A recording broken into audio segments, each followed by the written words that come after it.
αν μετράς MOSFET μόνο εκτός πλακέτας, αν βάζεις καινούρια χωρίς να το προστατέψεις και αν δεν έχεις ελέγξει ποτέ driver και μετασχηματιστή, τότε αυτό το inverter θα τα ξανακάψει. Στο βίντεο θα σου δείξω πώς ελέγχεις MOSFET πάνω στην πλακέτα και καταλαβαίνεις αν σε κοροϊδεύει το κύκλωμα, πώς σώζεις τα καινούρια εξαρτήματα με μια απλή λάμπα και πώς βλέπεις αν ο μετασχηματιστής δουλεύει σωστά, όχι με θεωρία αλλά με γεννήτρια και πανογράφο.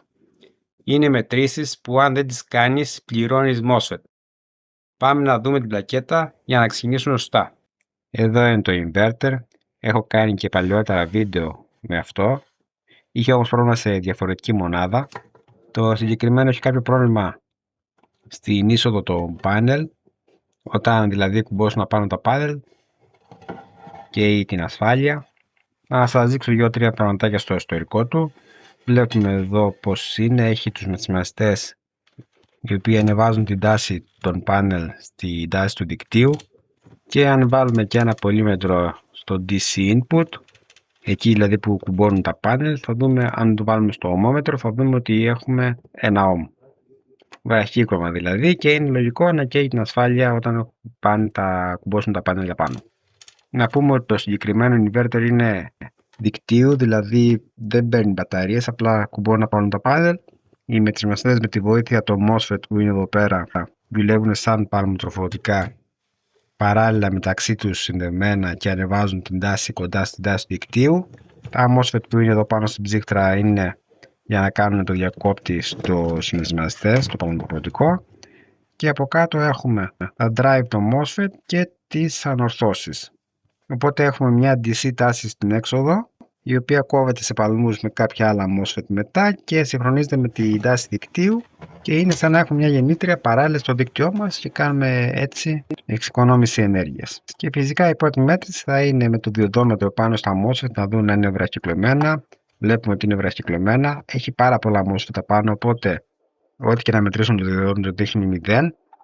Είναι παράλληλα συνδεμένα και είτε είναι καλά τα MOSFET είτε είναι καμένα, θα δείξει όλα 0 από ό,τι βλέπετε εδώ πέρα. Οπότε θα κάνουμε ένα μικρό κολπάκι, θα το βάλουμε στα ohm για να βρούμε ποιο MOSFET είναι βραχυκλωμένο. Θα το βάλουμε στα ohm και θα μετρήσουμε με ohm.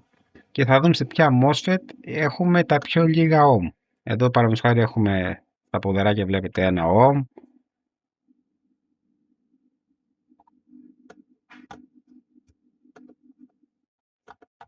Μηδέν.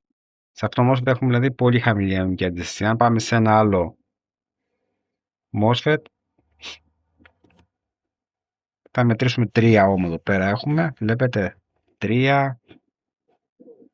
ohm και εδώ πέρα. Και αν πάμε σε ένα διπλανό MOSFET, βρίσκουμε 13 ohm. Βλέπουμε ότι ανεβαίνει η αιωνική αντίσταση. Οπότε θα αρχίσουμε να ξεκολλάμε τα MOSFET που έχουν την πιο χαμηλή αντίσταση πρώτα, για να μην χρειαστεί να ξεχωρίσουμε όλα τα MOSFET πάνω από την πλακέτα. Και θα κάνουμε πάλι τις μετρήσεις μας ένα-ένα ξεχωριστά. Οπότε θα ξεκολλήσουμε πρώτα το MOSFET που είναι με τα 0 ohm και 1 και θα πάμε μετά με τα 3 ohm και μετά με τα 13 που βγάλαμε. Λοιπόν, έχουμε ξεκολλήσει εδώ πέρα αυτό το MOSFET που είχε τα 0 ohm. Θα μετρήσω τώρα πάνω με το ohmmetro πάλι απάνω στα ποδαράκια που ξεκόλλησα, για να δω αν έχει ανοίξει, αν έχει φύγει το βραχύκλωμα. Και βλέπουμε εδώ πέρα ότι έχει φύγει το βραχύκλωμα. Είναι στα 7 με ohm τώρα μετράω, 16-21, βλέπετε εδώ πέρα, έχει ανοίξει. Για να πάμε και στο διπλανό να δούμε. Εδώ βλέπουμε ότι έχουμε ακόμα τα 13 ohm, ύποπτο αυτό. Έτσι, 13 ohm έχει αυτό.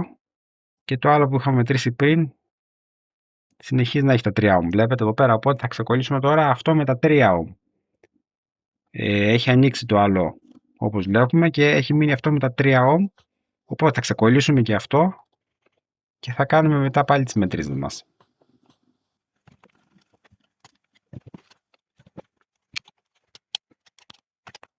Ωραία, το βγάλαμε και το δεύτερο MOSFET και θα μετρήσουμε πάλι με το ohmmetro, είπαμε. Σε αυτό που έχουμε βγάλει βλέπουμε ότι έχει ανοίξει αυτό, όταν είναι σίγουρα βραχυκλωμένο και το MOSFET. Και αν παρατηρήσουμε τώρα και τα διπλανά, θα δούμε ότι έχουν ανοίξει και τα διπλανά, βλέπετε. Εδώ που έδειχνε πριν 0,13 ohm, τώρα δείχνει με GOM. Σε κανένα δεν έχω τώρα μικρή αντίσταση. Οπότε το πιο πιθανό να ήταν μόνο αυτά τα δύο καμένα.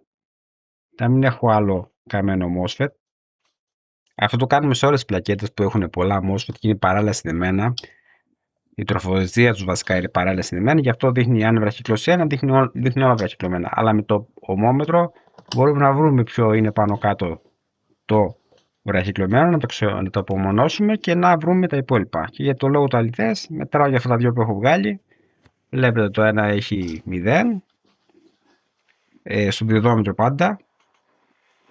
Έτσι βλέπετε στο διοδόμετρο δείχνει όλα 0, αλλά άμα το βάλουμε στα ohm, θα δούμε ότι το ένα είχε τα 1 ohm που είχαμε βρει, τα 0,8, βλέπετε, και το άλλο έχει τα 3 λογικά θα έχει αυτό. Να τα, βλέπετε. Οπότε με αυτό το τρίκ δεν χρειάζεται να ξεκολλήσω όλη την πλακέτα για να βρω ποιο MOSFET είναι καμένο. Και να μετρήσουμε και στην είσοδο μάλλον που είχαμε πριν το βραχύκλωμα, να δούμε τώρα αν μας φέρνει βραχύκλωμα το ωμόμετρο. Βλέπουμε εδώ ούτε στην είσοδο έχω βραχύκλωμα, οπότε έχουμε βρει τη βλάβη ή έστω ένα μέρος της βλάβης, γιατί όπως έχω ξαναπεί, όταν καεί ένα MOSFET δεν το αλλάζουμε απλά, πρέπει να τσεκάρουμε και τα drive και τους μετασχηματιστές. Θα σας δείξω τώρα τη λογική που δουλεύει το κύκλωμα. Βλέπουμε στο γραφικό πως είναι συνδεμένα τα MOSFET με το μετασχηματιστή.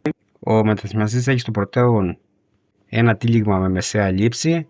Στη μεσαία λήψη η τροφοδοσία που έρχεται από τα πάνελ, ας πούμε, και δεξιά αριστερά μπαίνουν τα MOSFET και με τη βοήθεια των drive που είναι συνδεμένα στα gate τους δημιουργούν παλμούς για να δουλέψει ο μετασχηματιστής και να μας βγάλει στην έξοδό μας την τάση του δικτύου. Οπότε για να καεί ένα MOSFET μπορεί να έχει πρόβλημα και ο ταλαδοτής ή τα drive ή ακόμα και ο μετασχηματιστής. Στο συγκεκριμένο κύκλωμα πρέπει να δουλεύει να αλλάξει τα MOSFET και όπως ξέρουμε ο μετασχηματιστής αν πάρει DC τάση τη βλέπει σαν βραχύκλωμα, οπότε πρέπει να γίνονται παλμοί. Αν για κάποιο λόγο δεν κόβονται σωστά οι παλμοί, τότε υπάρχει βραχύκλωμα και καίγονται τα MOSFET.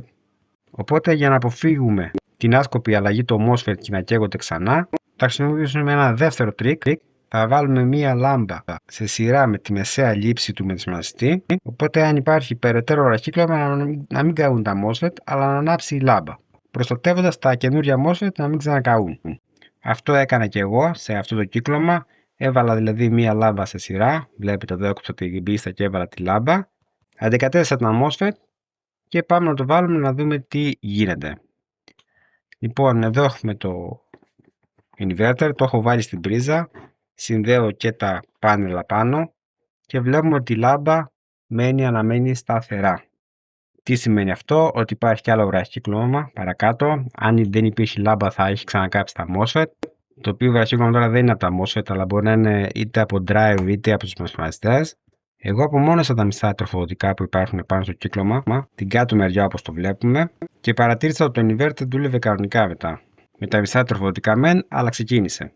Και παρατήρησα ότι αυτά τα τροφοδοτικά που είναι στην πάνω μεριά, με αυτά εδώ πέρα τα τροφοδοτικά που είναι από κάτω που έχουν το πρόβλημα, χρησιμοποιούν τους ίδιους drivers. Εδώ και εδώ. Οπότε σίγουρα δεν είναι χαλασμένοι ο ταλαντωτής, οι drivers και φυσικά τα MOSFET που ήταν καινούρια. Οπότε η υποψία μας πήγε στο μετασχηματιστή και πάμε να δούμε το τρίτο τρίκ που κάνουμε τώρα για να τσεκάρουμε τους μετασχηματιστές με τη βοήθεια γεννήτριας και του παλμογράφου μας. Και η λογική είναι να δούμε πώς συμπεριφέρεται ο μετασχηματιστής αν του εφαρμόσουμε μια συχνότητα κοντά στη λειτουργία του, δηλαδή γύρω στα 100 kHz. Για να το καταφέρουμε αυτό θα βάλουμε τη γεννήτρια και τον παλμογράφο παράλληλα πάνω σε ένα τύλιγμα του μετασχηματιστή να δούμε αν περνάει αυτή η συχνότητα.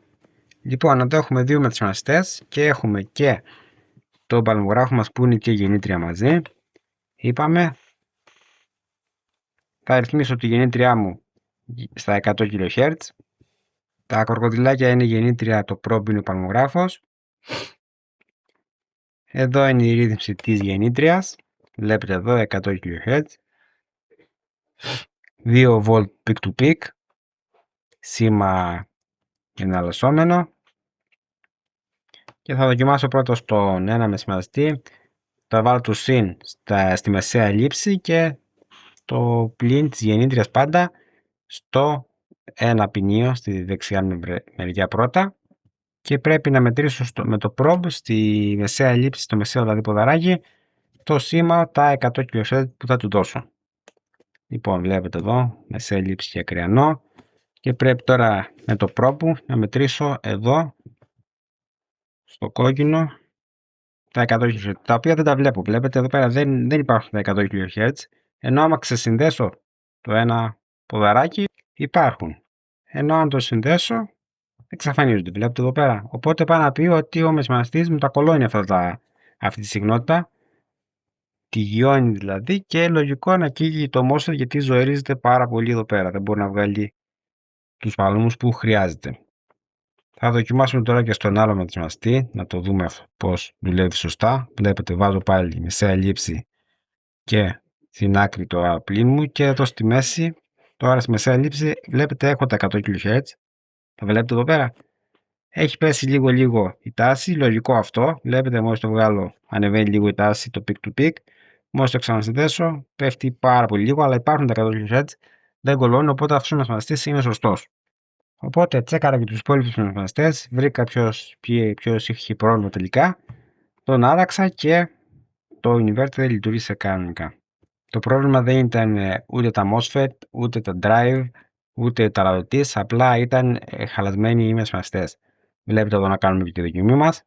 Έχω συνδέσει το ένα από τα κάτω τροφοδικά, αυτό που δεν δούλευε. Βλέπετε έχει ξεκινήσει, η λάμπα δεν ανάβει καθόλου και αν ακούστηκε το θόρυβο,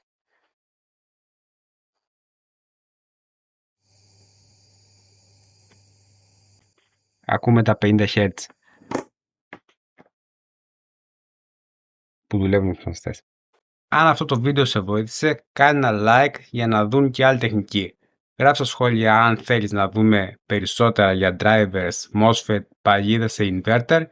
Κάνε εγγραφή για να μην χάνεις νέα βίντεο επισκευών. Γιατί εδώ δεν αλλάζουμε απλώς εξαρτήματα, καταλαβαίνουμε το κύκλο μου. Κάνε πρόταση στο βίντεο γιατί όπως λέμε η γνώση πρέπει να μοιράζεται και ως το επόμενο βίντεο να περνάτε καλά. Γεια χαρά σε όλους.